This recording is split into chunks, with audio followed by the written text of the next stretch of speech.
My name is Sydney Leach, and I chose to read Giant John by Arnold Lobel. I've loved this book since I was a kid, and Arnold Lobel is one of my favorite authors. He uses various humor in his text and pictures, and that's why I enjoy him so much, and that's why I chose to read this book.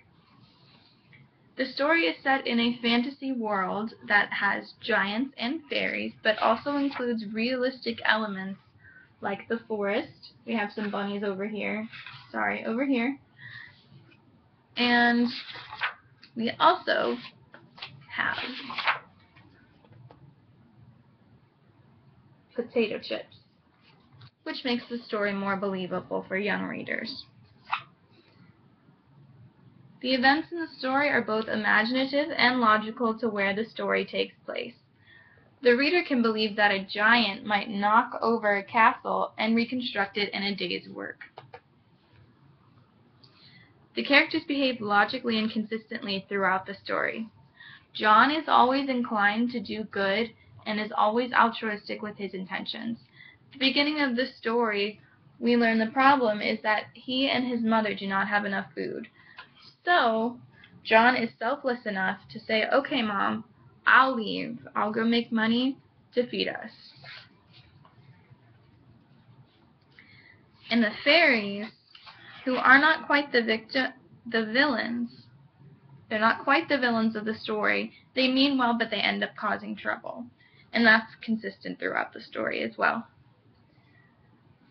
The style is understandable thanks to Lobel using rhyming throughout the book, and repetition as well. On the first page, we hear, "He had to dance and could not stop until the music stopped." The theme of the story is to be selfless and helpful. It's a great message to kids, and they have a takeaway lesson that helping others and being accountable for their actions is a positive thing.